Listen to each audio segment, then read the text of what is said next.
What's going on, world? What's going on, world? Besides absolutely everything, right, these days? Holy shit!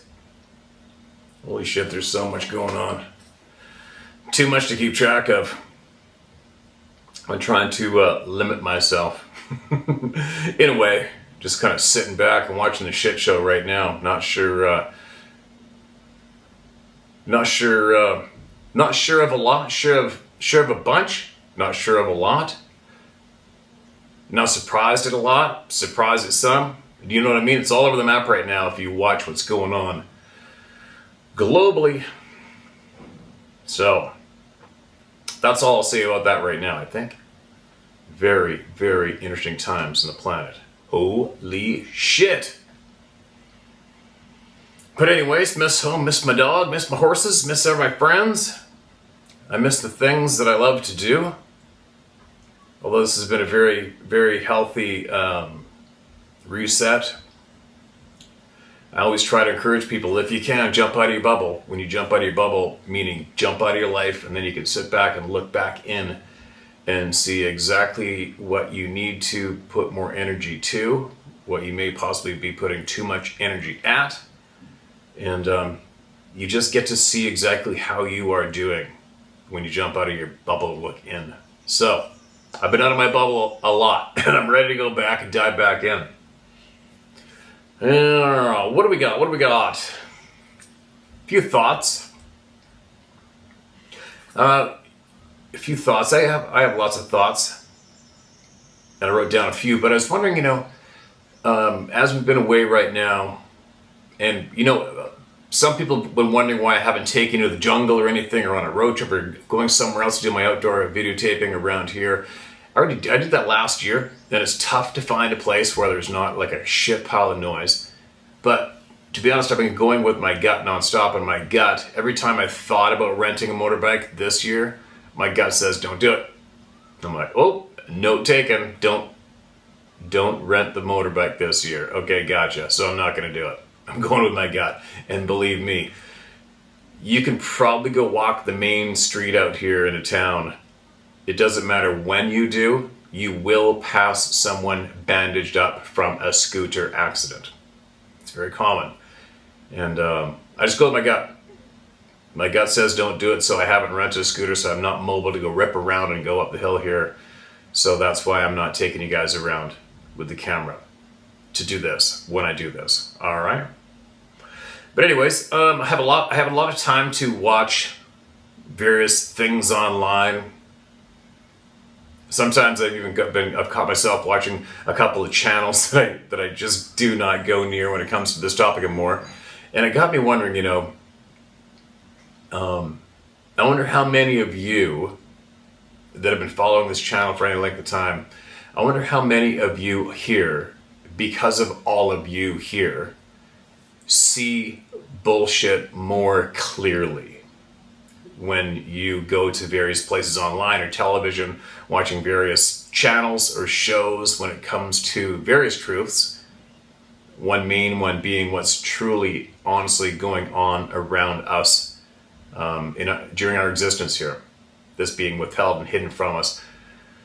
How many of you see the bullshit more clearly only because of being here or places similar to this and listening to each other with no filters?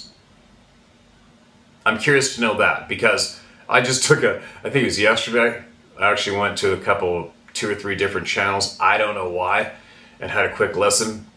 One was that TV show. I watched that for about 15 seconds, and I just wanted to punch myself in the face for losing that 15 seconds. And that, for my bullshit filter, 15 seconds of watching that TV show was a little overwhelming in a way, and it got me wondering, wow. And a couple other channels of people who just want to be listened to. They want you to listen to them. They need the views, they need the subscribers, they need the attention, you know what I mean, that flavor. The bullshit meter just goes off the chart. And I'm thankful for that. You know what I mean? I find myself very thankful for this place that we've all created. Lately I'm realizing just how thankful I am for I'm very, very thankful for having the strength to not be baited into and joining like the celebrity name dropping circles, the circles that end in nowhere, but possibly loneliness and nowhere. I'm very thankful for not being sucked into that world. And I'm very thankful for not being how I see my brain doesn't mesh up my lips too smoothly at times, right? I wish my brain could just deliver my thoughts clearly to you. I don't practice, I don't rehearse shit, I don't write down nothing when I come here. But I'm just find myself very thankful that I have had the strength, probably because of all of you, to not be susceptible to going that route. Do you know what I mean? Going the route of needing my name known, needing to be called the guy that does this. I'll bite my lip. I'm just thankful that I have had the strength to remain here with all of you as equal people, telling the frickin' truth and not giving a flying shit about fitting in, saying the right thing, being a member of some fucking group. Do you know what I mean? Do you know what I'm saying? I hope I'm coming across clearly. Will I even post this on the video? I'm just very thankful that I haven't been susceptible to falling into the bullshit lane and staying here. Am I making any sense? I hope I'm making sense. Very, very, very thankful. I guess that feeling, that thankfulness has come on from, I think it was yesterday or the day before, a combination of both. Well, I wasn't feeling too good after having that bad food, but I went down the rabbit hole a couple times and watched a few channels, and I just thought, oh my God, thank God. Thank God. Thank God that I'm here with all of you, as one of you, and as one of us.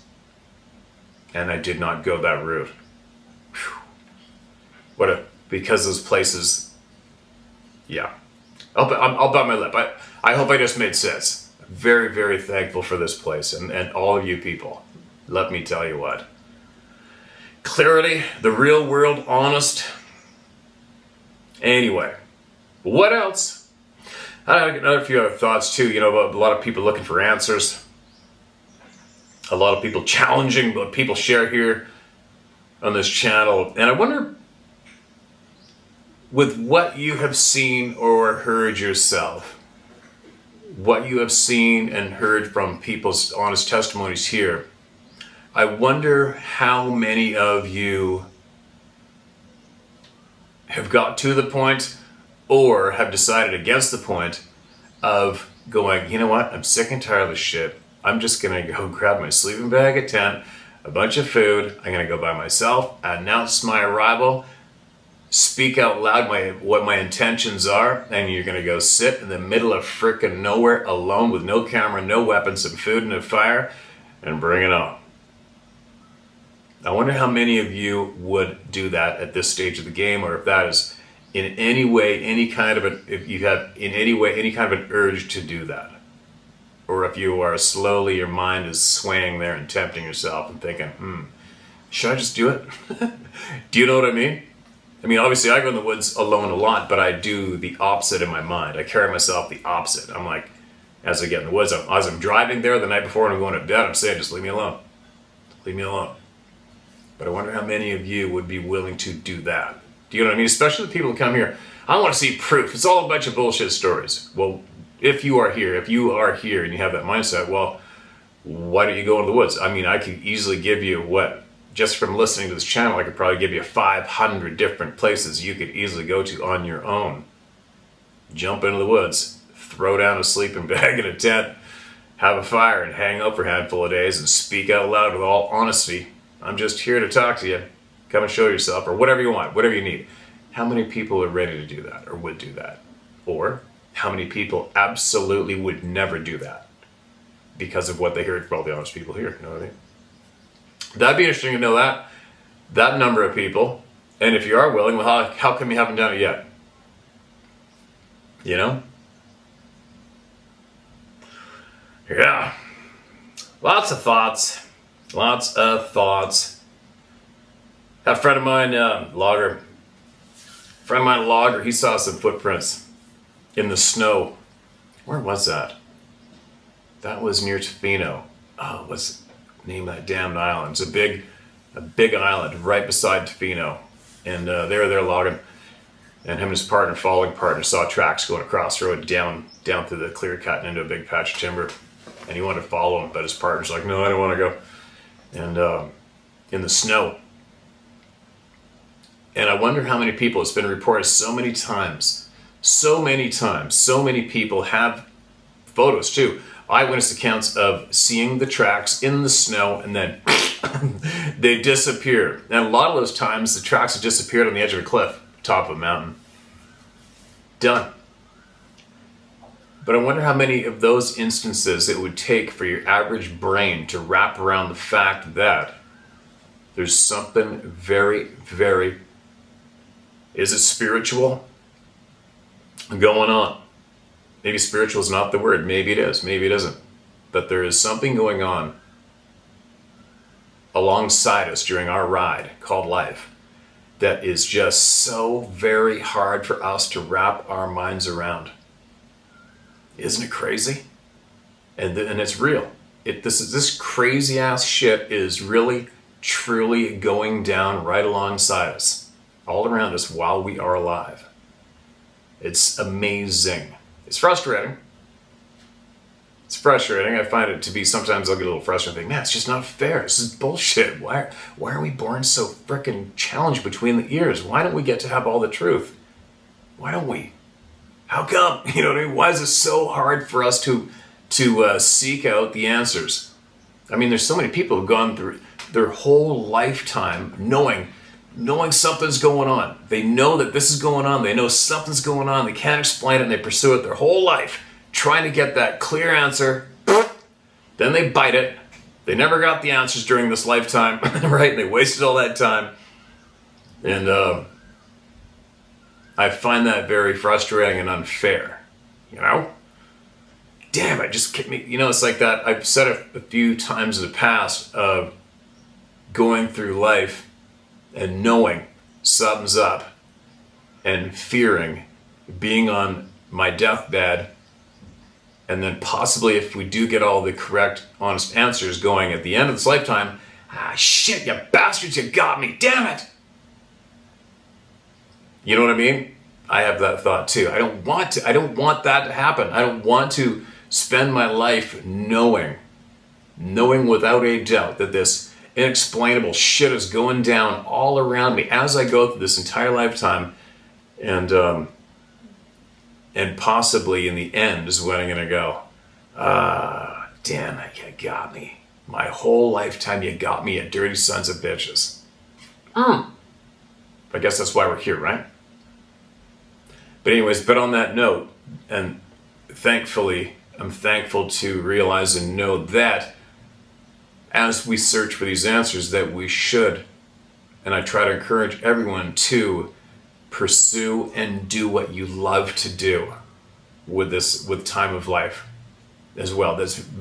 I know that is very, very, very important, and I try to encourage everyone to do that. Make sure that you do what makes you feel freaking awesome. Right? No matter what it is to stay focused on, what you do for work, the time you do this, the time you do that is a pain in the ass, but I gotta do it. Make sure you take that time out, or else you're going to be the living dead, absolutely, alright? Alright, I'm babbling. Lots of time to think and reflect. Maybe I should have saved that for the end. Maybe not, I don't know. But anyway, let's hear some people speak, shall we? Let's hear some honest people speak. Allegheny Mountain Encounters, the title of this email. Hey Steve, Randall here. I've had incidents with Sasquatch since I was 6. The first time I was with my mother and brother. We used to ride the mountains and countryside spotlighting deer in the late 60s just for fun, something to do. We'd see deer by the hundreds, and a few black bear and small game. And one night, going to my grandfather's property on the mountain, looked at bear standing behind Okay, so a couple typos. Look at that bear standing behind the tree. We stopped. It was pretty close, maybe 50 yards. Then they said, look, his eyes are shining red. Then he hid behind the tree and leaned back out, and my uncle and my mom started freaking out. That's not a bear. What is that? Why are his eyes shining red? It's usually blue-green. It's watching us instead of running. And the next time, the eyes were high up, and then it disappeared, and we pulled off. They kept saying that was a monster or something evil. Then the movie The Legend of Boggy Creek comes out one night on TV, and my mom says, that's what we saw that night. And as I got older, hunting a lot in that area of the mountains, I'd hear whistling and rock clacking, and always thought it was hunters, deer driving and such. And as years went by, I was always focused on hunting and fishing, and no one spoke of Bigfoot or things around here. Mom was always into the alien stuff and sat outside watching the sky with us kids on a blanket in the backyard. We'd see some crazy things going across the sky. When I was into my 50s, Bigfoot shows and stuff got popular. I still never realized things happening in the woods till one day I took a friend down this mountain fire road about a mile down in, bunch of typos, but I'm doing good here. This mountain fire road about a mile down in, we'd been walking about an hour and sat down. I told my friend I've seen a lot of sign, and these bucks are moving off the mountain through here to a mile in the bottoms. There was a government field there. There was a government field. There'd be 200 deer in this field in the evenings, and at night people would watch them from the main road. And we'd catch them cruising, all those does. Nobody walks in that far, and no one is allowed to hunt within a mile of it. And as we sat, letting things settle down before we sneak into that area, I wanted to hunt. Something was walking fast over hill in the holler. We jumped up, looking, ready to shoot, and then realized it's nothing. You could see, and continually walking away. Where is it? Where is it? Never heard anything like that and couldn't see it. It was 200 yards down through to out of sight, so you didn't hear it anymore. So we said, let's go down the road. Here, and you got up to that big 200-year-old hemlock and watch up the holler. There's a natural land bridge, and deer will come off and down your left, off the ridge to where we sat and took a break. We're talking typos from hell, all right? I'm not trying to embarrass the writer. I'm just letting you guys know what's up with my reading. And I'm going down this old iron ore road toward where that sound was. It's a big white flat, and the deer you see will come down to my right off that ridge to the flat. So I set up, put scent wicks out, and sit and watch the holler.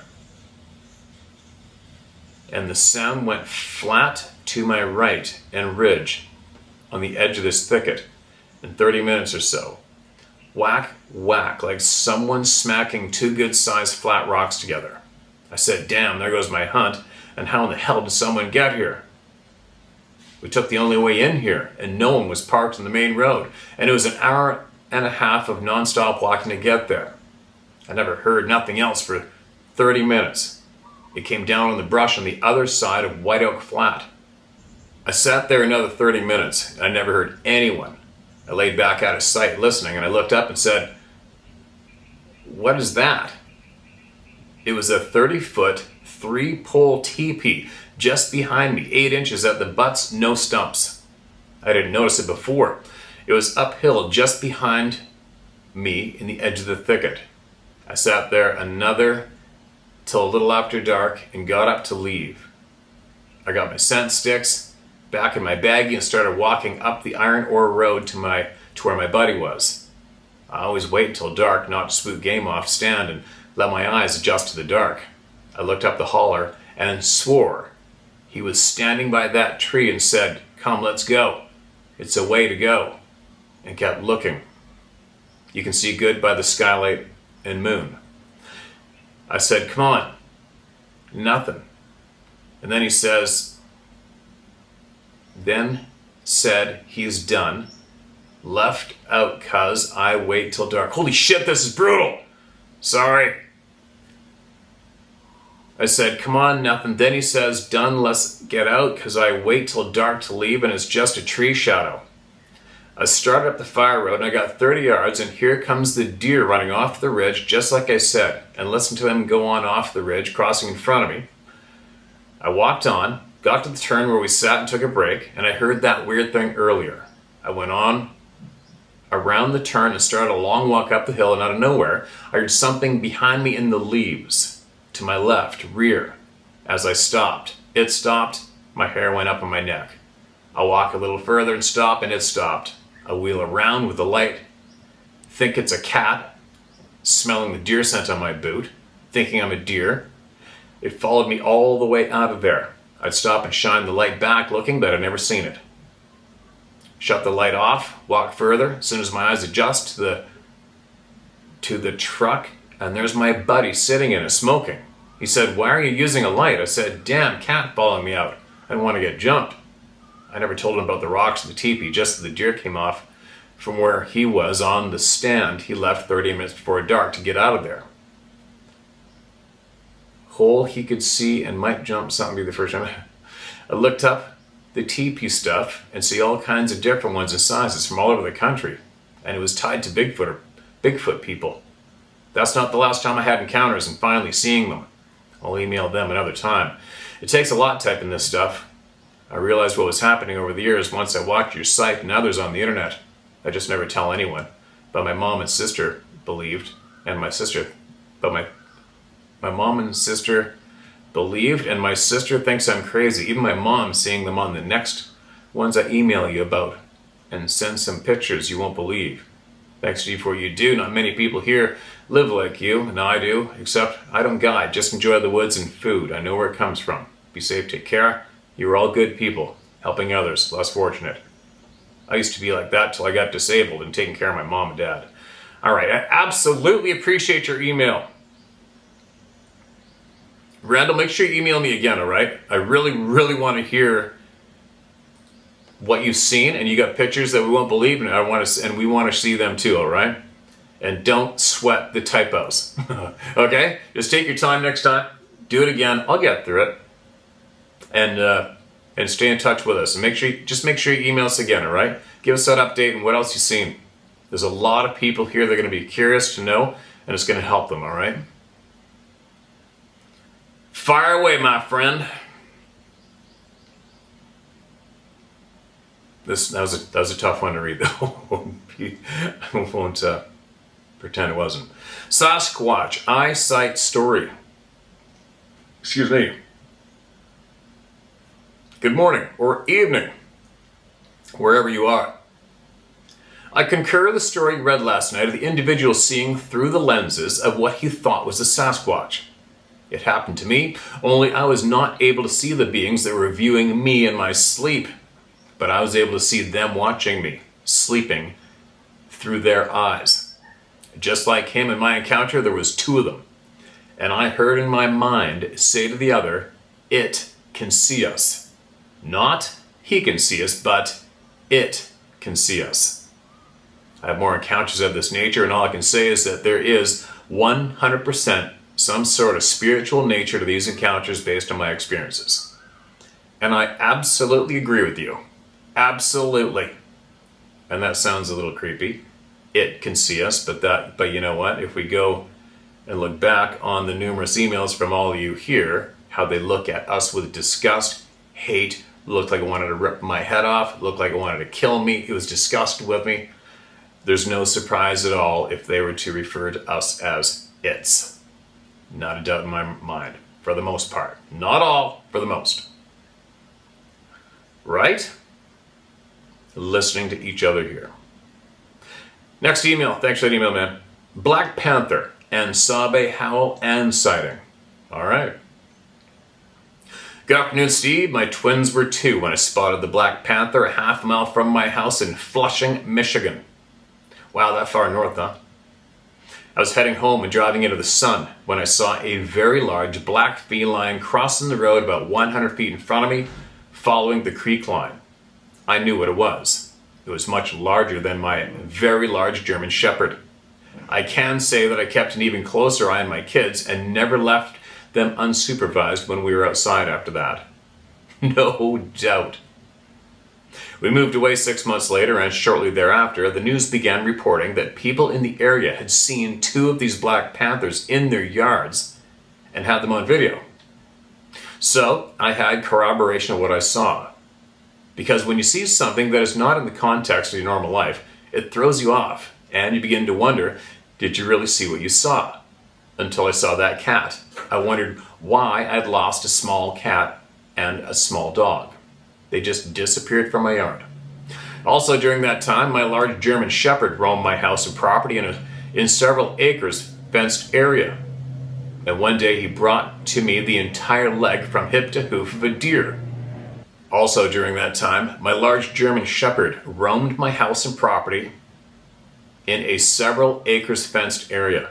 And one day, he brought to me the entire leg from hip to hoof of a deer.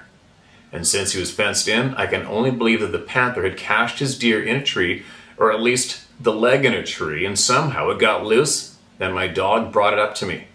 That is scary, particularly when you have children playing outdoors. Interesting. And quick note on that, because there's a lot more here, I don't want to forget this point, but just so you guys know, I know leopards drag the shit up in a branch big time. I believe lions will go up into the tree and grab a leopard's kill, but mountain lions here in North America, they bury their stuff in the ground. Fact, cougars do not drag deer, elk, anything up in a tree. They bury. I found cat kills lots of times. My friends who have hounds have found where a male tom has killed elk, killed deer, and even killed cougar kittens. And they're always on the ground. Always. Drag them into a hole, they throw branches and dirt and snow on top of them. They bury them on the ground here in North America. Just a side note. It was about 6 years later in the mid-1990s when I first heard a howl/roar in West Branch, Michigan at my camping lot. It was 2 a.m. and I was awakened from sleep by the longest, most deep, barrel-chested howl/roar I've ever heard. I knew it was not any type of animal indigenous to Michigan. The sound was so deep and loud, I knew it wasn't a person playing a prank. I nudged my husband awake and asked him to listen, but he stayed awake only a few minutes before falling back asleep. And that's when the howl happened again, of course. And that was back before the internet. It was sometime in the last 3 years, 2020, 2023, when I heard a Sasquatch howl on the Sierra sound clip from Ron Moorhead, and that's when I knew what I had heard.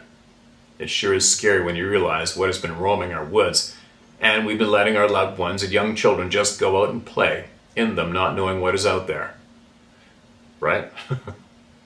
Fast forward to 2024. I was driving in broad daylight around noon on I-96 heading east out of Grand Rapids, Michigan. I happened to look right into a cornfield. It was very early spring and there was no greenery. Everything was still winter brown, and I saw the profile of a sabe on all fours looking down the field, his left side parallel to the highway, and he was all black. I could see how big he was from his back down to his belly, at least 3 to 4 feet down from the top of the corn stalks, and I still didn't see the bottom of the very bottom of his belly. The face was in profile, and it was just flat, and his entire body and face was black. I circled back to double check that area a few days later, and there was no signage, no building, nothing there. One last encounter. My twins were in their early 30s and had just crossed the border back into Michigan on I-131. It was dusk, and they were moving at 70 miles an hour. They saw this tall, hairy creature in what they called the typical Sasquatch walk, crossing a field. I had my daughter demonstrate. It was walking across the field, looking back over his shoulder at the car on the freeway, and the really long arms were swinging away. The twins looked at each other, looked back at the creature, and wanted to turn around to verify their sighting, but it didn't take long for the sabe to cross the field and be out of sight. Excuse me. I was fascinated by the Patty video when it first came out, and I was young. Then, as I grew up, I kind of shoved the whole thought aside, but about 4 years ago, during my awakening of all that is truly going on in the world, I began to realize that Sasquatch and other cryptids are real. And despite my kids having that visual, they at first scoffed at what I was sharing with them about Sasquatch, until one of my twins said, "Hey, but Mom, we did have a sighting," and discussed it with me. It's interesting how we all have been so programmed to scoff at and discard anything that doesn't fit neatly in the box according to what authorities, news outlets, and schools have taught us. Even the history we've been taught is greatly suspect to be wrong, inaccurate, or compromised. Mary Yarbrough. Mary, I absolutely appreciate you sending that email and agree. Fully agree. Fully agree. You know, the shitty thing is, one of the shitty things, not shitty, but gets the wheels turning for me. You know, I went down for a while there. I was really listening to near-death experiences. A lot. And how many people came back and said, there is nothing about this lifetime that is actually true. Valid, meaning pertaining to what we're taught, what we're shown to see, what we're doing with our lives, how we're controlled, the whole 9 yards. And I really listen to those people. And I take that note and I put it on a shelf, and that shelf in the back of my mind, just that shelf for that thought of nothing in this reality is real. I shouldn't say real, it's just not the way how we are perceiving it currently. And that is a huge red flag for me, because I've heard that statement from so many people with near-death experiences. It's like, okay, all right. And then I start looking for the clues that would back up that statement. And there's so many, it's ridiculous, right? Which makes it more frustrating as you go, trying to find the answers. Rambling. Hold on a minute. Let me hear somebody else. All right. This next one is titled Oscoda, Michigan, 1980s. Howdy. Circle of Knowledge family. This is quick and shows how easily our senses can really mess with us. So, up in the Oscoda area at a private camp in National Forest backing onto a defunct U.S. Air Force base, out on a walk, one adult and 6 of us kids, from 14 down to 9, heading into the woods to find salamanders and other invertebrates found all over Michigan. We were walking down a faint trail, came to a small clearing where a spring was running, 1.5 feet wide and shallow. I'm at the back of the single file line. We're all quiet, as being told to. And as I cross this stream, I sort of pause. As I'm using the stepping stones, I have no clue why, I look to my left, upstream of this stream, and on a deadfall that is crossing the creek, and on top of it, I see this brown mass. This mass looked like a stump sitting on top of the deadfall, brown, about 3 or 4 feet tall, on its haunches.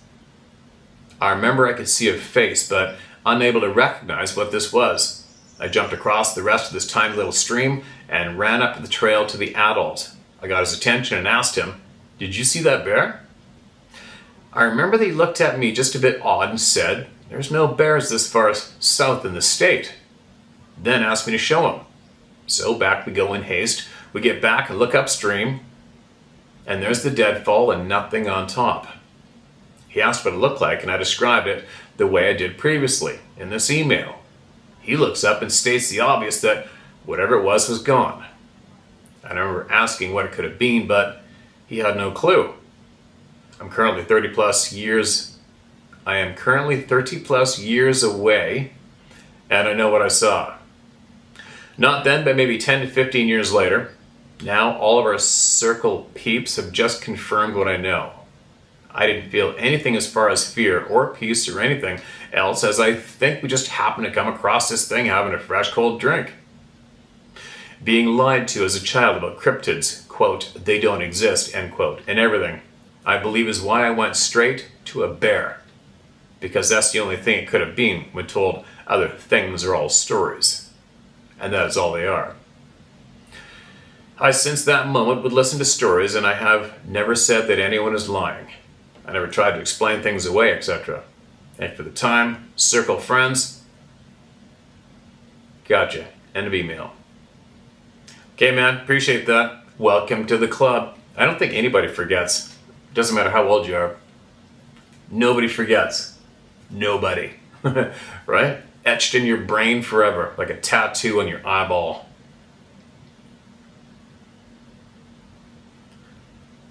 Infrasound and Skinwalker Ranch experience using technology. Title of this email. I once heard of a group of scientists at Skinwalker Ranch with the previous owners.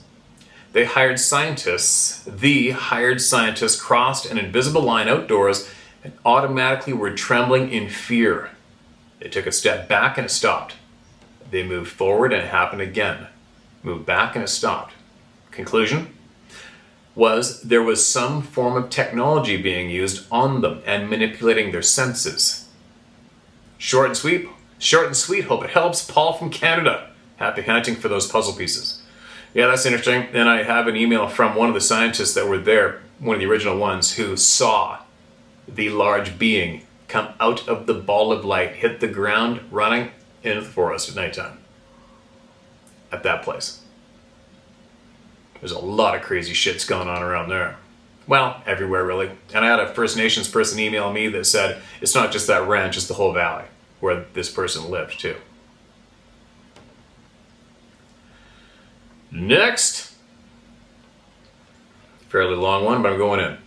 This is titled Sask, Burl, Vermont. Title of this email. Dear Steve, thanks for your time and energy creating this platform to share these personal events. I was born in the 70s and have had several Sasquatch experiences since I was a young boy. Most have been in the Burlington, Vermont area. There was a summer of a few experiences in Eden, Vermont during the early 2000s, but that's a whole other story itself. This is about summer 2017. I'd recently been diagnosed with tick-borne disease, Lyme disease, and co-infections. For several years, I'd been very sick and almost near death until properly diagnosed and put on antibiotics a few weeks earlier. Yeah, that's a nasty one. A friend of mine went through that shit. Took a while to figure it out. A friend at the time offered me some small plants to put out to relieve me of my pain and misery. I took them up on it. Being sick and weak at the time and giving it some thought, I figured I'd make it easy on myself and put them out in some swampy area, a short walk from my home. I figured no one goes off the paths nowadays. They've all got their phones in their faces and they're rushing home to get on bigger screens. Why not just step a little ways off the recreation and nature trails and find a sunny wet spot, and I did. Approximately 2 weeks later, I ventured out to check on my little patch. The plant was about to be made legal here that summer. Excuse me. It didn't happen until the following summer due to politicians being themselves. And it was about 4:30 a.m., still dark. I left home and took the paved recreation trail to the dirt and wooded nature trail. It was pitch black in the woods on the trail. I could still see a little due to the very early pre-dawn light and lights from nearby streets and buildings. I got to where the trail opened up between some recreation fields and the swamp and the highway. I paused for a second to assess, and this is maybe 4:40 a.m., just barely pre-dawn light. And as I looked to where I was going to step off the path into the woods, about 100 yards away, I saw a huge, almost glowing, gray dog come out of the spot I wanted to go into. It was like it jumped out on hind legs, took 2 steps on its hind legs, turned its head and looked at me. It then went down on all fours, and as it did, I noticed that the hind end must have been chest high on me. Whoa. At that moment, I had numerous things quickly running through my head, like, what a big dog. Is that the police down there at 4 a.m.? No way they're down there now. Is someone walking a huge dog and are about to meet up in the early morning darkness on a trail? This is going to be awkward. Is there a homeless person living down there with a dog? Rather than wait there, I chose to begin walking like I'm out for a walk, which I was. Mission aborted. As I got further down the trail, I didn't see anyone or the dog, and I figured maybe the person was ahead of me going the same way and the dog was running to catch up. A minute or two later, I was walking by a spot, and I swear something was watching me. And I would also swear I heard gnashing or chewing noise, as well as huffs and snorts. Now I'm thinking big wild dog, wolf or coyote. I didn't know, and I'm not a hunter. And 2 days later, I decided to go back out and check on my spot, and I figured rather bravely that I've played in Burlington Woods since I was a boy. There's nothing that's going to get me in there. Once again, 4:30ish in the morning, and I'm out on the trails, and uneventfully I entered the woods where I originally wanted to go, where the big dog came walking out on hind legs. It's dark in the woods, and I can see distant streetlights from a development across the swamp and highway. Mind you, this is a steep embankment with a lot of trees, brush, and thorns. I was about to weave my way through it for about 5 minutes to my spot in the swamp. At about 12 to 15 feet down the bank, I'm feeling my way through, using the dimly lit pre-dawn sky through the canopy to navigate. And all of a sudden, I had the biggest sense of dread and fear come over me. My first thought, I've screwed up very bad. I cringed down into a squat and looked around. The nature trail and field behind me were a steep 15-foot scramble uphill. I didn't think trying to make it was a good idea. I paused. I thought I came across a homeless person and their dog for a second. Nope, it was way worse. A bear, wolf? I stood up. I wasn't about to be scared off a second time. And peering into the darkness around me and down into the swamp, everything seems blurry. Immediately in front of me, almost like old-time TV show, when a channel went off air, only it was dark and the color of the forest. Even the lights in the distance were distorted by this. Oh, let me read that again. I thought it was a typo. Immediately in front of me, almost like old-time TV snow, when a channel went off air, only it was dark and the color of the forest. Even the lights in the distance were distorted by this. Then it hit me, the smell, the stench, the worst, most disgusting smell I'd ever smelled. It was like rotten, bad breath, rotten teeth, rotten fish, rotten meat, dried shit and piss, the worst body odor imaginable. It was horrible. Maybe it was a wolf and there was a dead carcass in these woods nearby, I thought. Whatever the visual distortion or shimmering was, it was still in front of me. I thought to myself, I'm just gonna charge it. I'm almost dead from disease. What's the worst that can happen? Then I thought again, you'll lose an eye, you'll be impaled on dead branches, it'll hurt. Whatever it was, went away at that moment. Undeterred, I inched my way through the wooded hill down into the swamp where I wanted to go. I kept hearing that chewing or gnashing of teeth sound I heard 2 days before in the distance. It seemed to be accompanied by what sounded like Asians chewing on ice cubes and arguing. There was nowhere for me to hear this from except the swamp, and it's like 4:45 a.m. I make it into my patch, I squat down and listen to the chatter or whatever I hear in the short distance away. I couldn't even really see my weeds. It was barely light and they were small. And as I was looking through a small tube path into the brush and canopy, I could see through to an open grassy area before the actual swamp.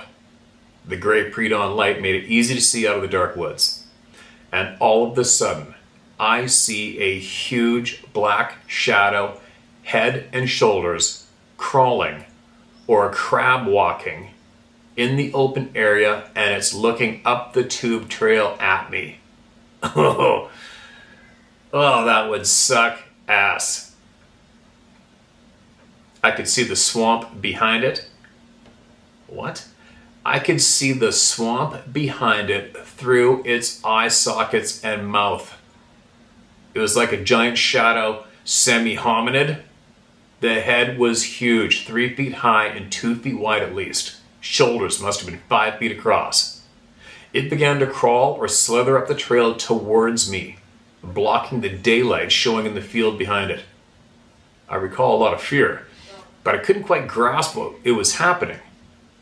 When it was about 7 to 8 feet away, where the path tube thing opened into my patch, it stopped and appeared to look up above me. At the moment, I heard a man's voice in my head, and the voice was the clearest, most commanding English I've ever heard. So clear, I did not question or think twice about it, and it said, "Walk out now." Nothing more. I didn't question it. I didn't think, what the heck is that? The shadow thing seemed to skulk back a bit down the tube trail where it came from. I took a couple steps in its direction because I wanted to sneak out the way I came in to avoid an obvious trail to my spot. It was like the opposing magnets thing. I stopped in my tracks and couldn't walk that way. I turned immediately around. It was like that shadow creature came right up to my backside as close as it could get without touching me. For some reason I remained calm and began walking the easiest, fastest way out light brush and tall grass. And I swear this thing was on my backside until I made it out to the fields and the nature trail. And I went home. Basically I forgot about the event until the following January. What the F? I recalled an old-timer years before telling me about his stink ape experiences on his family farm just outside Burlington. I searched Stink Ape, Vermont, and found out I wasn't alone with my experiences, and things or signs were in the woods around Burlington. From what I've read and watched, I think I first witnessed a dogman, then a cloaking Sasquatch, and then a blob squatch, the shadow thing, over those 3 days. There's a lot more I could add in hindsight about that summer 2017 event. There's more stories that are just as long as I could share, like things that happened to me in the early 2000s in Eden, Vermont, when I had access to thousands of acres of forest. This event I've described here was the wake-up for me, and since then I avoid the woods at dark. In fact, I wait until it's light for a solid hour before I go in any woods, and I try to be out of the woods for a few hours before sunset. I've got my boundaries about being in the woods now, and I love them, but I pretty much only enter them on sunny days.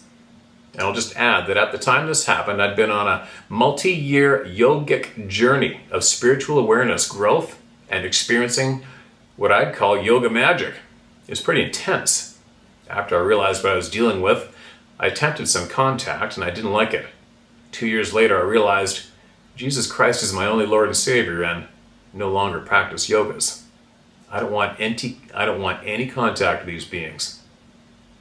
I did survive my contacts. The events changed me, even probably shaped where I am today. I wasn't harmed, to the best of my knowledge, and I think maybe Jesus wanted me to have these experiences. I don't look for these things now. I'm aware, and I keep an eye out, but I don't want any contact. I'm going to stop here. It's probably too long already. Does everyone say that? Sincerely, please don't share my name publicly. Okay, I won't. I want to hear from you again. And you know what? Who knows? Maybe if you want to, possibly one day, I'd like to hear from you, and maybe we could speak on a Zoom call, and if you want, I can blank out your image and name and just your voice, and we can have a talk about this shit. So I'm going to mark this as look into.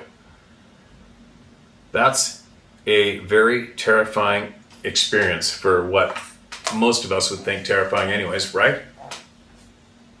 That crab crawl thing, the size and the crab crawl and looking right at you in a tube.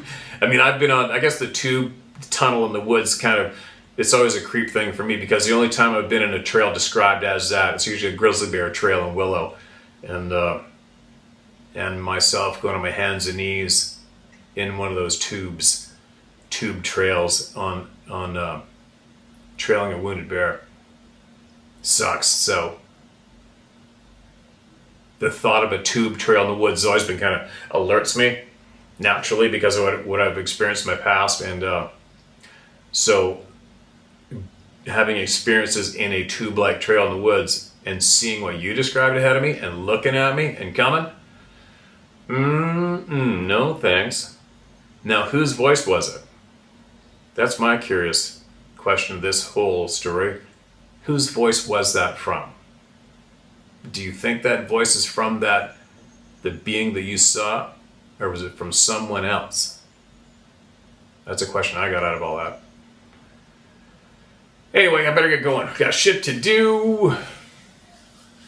Gonna do it. I think we do a 7-kilometer fast walk every single day after we go to the gym, and then we go find something healthy to eat. So I might go grab Sarah now and go get going on the rest of our routine for a day, and hope that everybody's doing well and safe and sound, and you're all sitting back and watching. Just sit back, watch, listen, learn, and go up your guts on whatever's coming down the pipe where you are, all right? Just ABCs, always be calm. Don't forget that one. We were out in a couple more battles. We were just out in the ocean, pretty big waves. I watched before I went in, the tide was right. And then Sarah got a little bit of anxiety when we were out there because she noticed we were really going down the beach, without really realizing it. At that time in the water, I was trying to explain to her, I always tell her ABCs. I was explaining to her, I go, look, remember we were talking about this? If you get caught out here in that current, it's taking you away. She's like, yeah, I don't like being out here right now. I go, well, just stay calm. I go, ABCs, stay calm. ABCs, you stay calm. Right? And then you save your energy, stay calm, concentrate on treading water, and then use your energy to call for help. Don't start swimming in a panic and losing your shit, right? ABCs. So what's going on in the world today? Possibly some of you live near an inner city where there's chaos going down right now. Don't get sucked into it. ABCs. Always be calm. It's very, very important these days, I believe. Always be calm.